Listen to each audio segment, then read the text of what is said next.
ফসল কাটা নিয়ে চাঁপাইনবাবগঞ্জের কিশোরগঞ্জ সীমান্তে বাংলাদেশি নাগরিকদের সঙ্গে ভারতীয়রা সংঘর্ষে জড়ানোর দুঃখ প্রকাশ করেছে ভারতীয় সীমান্ত বাহিনী বিএসএফ।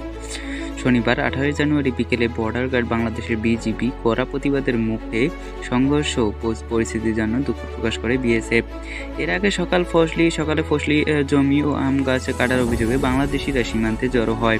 অন্যদিকে ভারতীয় অংশে ফসল কেটে নেওয়া অভিযোগে ভারতীয়রা জড়ো হয়। এক পর্যায়ে দুই দেশের জনসাধারণের মধ্যে সংঘর্ষ হয়। ভারতীয় অংশ থেকে টিয়ার সেল, সাউন্ড গ্রেনেড ও হাতবোমা নিক্ষেপের ঘটনা ঘটে।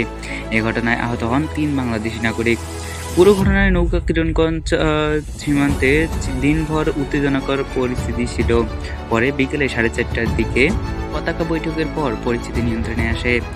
বিজেপি জানায়, সকালে কিশোরগঞ্জ সীমান্তে ভারতীয় অংশ জমি থেকে গম কেটে নেওয়ার অভিযোগে করে দেশটির বাসিন্দারা। এ সময় ভারতীয় সীমান্তরক্ষীরা কয়েকজন বাংলাদেশিকে আটক করতে গেলে বাধা দেয় গ্রামবাসী। এ নিয়ে দুই দেশের সীমান্তবাসীদের মধ্যেই উত্তেজনা শুরু হয়। পরে ভারতের অংশ থেকে ককটেল টিয়ার গ্যাস ছোড়া হয়। এতে 3 জন আহত হন। পরে খবর পেয়ে বিজিবি গায়ে পরিস্থিতি স্বাভাবিক করতে বিএসএফ এর সঙ্গে যোগাযোগ শুরু করে।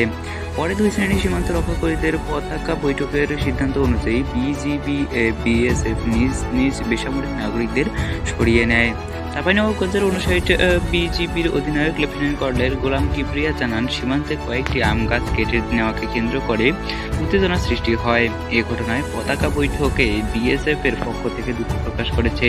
বিজিবি সীমান্তে দায়িত্ব পালন করেছে। আমরা জনসাধারণকে অনুরোধ করছি, তারা যেন সীমান্ত রেখে এলাকায় অবস্থান না করে।